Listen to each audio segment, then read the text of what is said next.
തിരുവനന്തപുരത്തെ IB ഉദ്യോഗസ്ഥയുടെ മരണത്തിൽ സുഹൃത്ത് സുകാന്തിനെ പ്രതി ചേർത്തു. ബലാത്സംഗം, തട്ടിക്കൊണ്ടുപോകൽ എന്നീ വകുപ്പുകൾ ചുമത്തിയിട്ടുണ്ട്. റിപ്പോർട്ട് കോടതിയിൽ സമർപ്പിച്ചു. ശ്രീകാന്ത് തിരുവനന്തപുരത്ത് നിന്ന് ചേരുകയാണ്. ശ്രീകാന്ത്, തുടക്കം മുതൽ തന്നെ കുടുംബത്തിന്റെ ആരോപണം ഈ സുശാന്തിനെതിരെയായിരുന്നു. ഇപ്പൊ എന്തായാലും ഇയാൾക്കെതിരെ കുറ്റപത്രം സമർപ്പിച്ചിട്ടുണ്ടല്ലോ.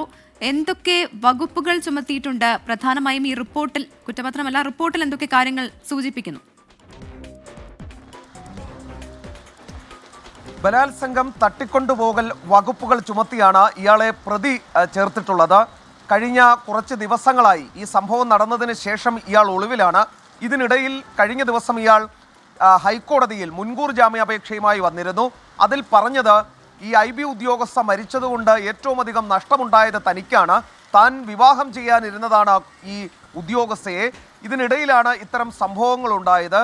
IB ഉദ്യോഗസ്ഥയുടെ മാതാപിതാക്കളാണ് തങ്ങളുടെ വിവാഹത്തിന് അനുവദിക്കാതിരുന്നത് തുടങ്ങിയ കാര്യങ്ങൾ ഇയാൾ ഈ ജാമ്യാപേക്ഷയിൽ, മുൻകൂർ ജാമ്യാപേക്ഷയിൽ പറയുകയുണ്ടായി. പക്ഷേ ആ കുടുംബം, IB ഉദ്യോഗസ്ഥയുടെ കുടുംബം ഇതെല്ലാം ഖണ്ഡിച്ച് രംഗത്ത് വന്നു. അവർ പറഞ്ഞത് ഇയാൾ ലൈംഗിക ചൂഷണം നടത്തിയതിനും സാമ്പത്തിക തട്ടിപ്പ് നടത്തിയതിനും തെളിവുകളുണ്ട്, അത് പോലീസിന് കൈമാറി എന്ന കാര്യവും ആ കുടുംബം പറയുകയുണ്ടായി. ഏറ്റവും ഒടുവിൽ പോലീസ് എന്തുകൊണ്ടാണ് ഇത്ര ദിവസമായിട്ടും ഈ വിഷയത്തിൽ നടപടിയെടുക്കാത്തത്, IB എന്തുകൊണ്ട് ഇയാൾക്കെതിരെ നടപടിയെടുക്കുന്നില്ല എന്ന ചോദ്യങ്ങൾ ഉയർന്നതാണ്. ഇതിനിടയിലാണ് ഇപ്പോൾ പോലീസ് കേസെടുത്തിട്ടുള്ളത്. വലിയ സമ്മർദ്ദം പോലീസിന് മുകളിൽ ഉണ്ടായിരുന്നു.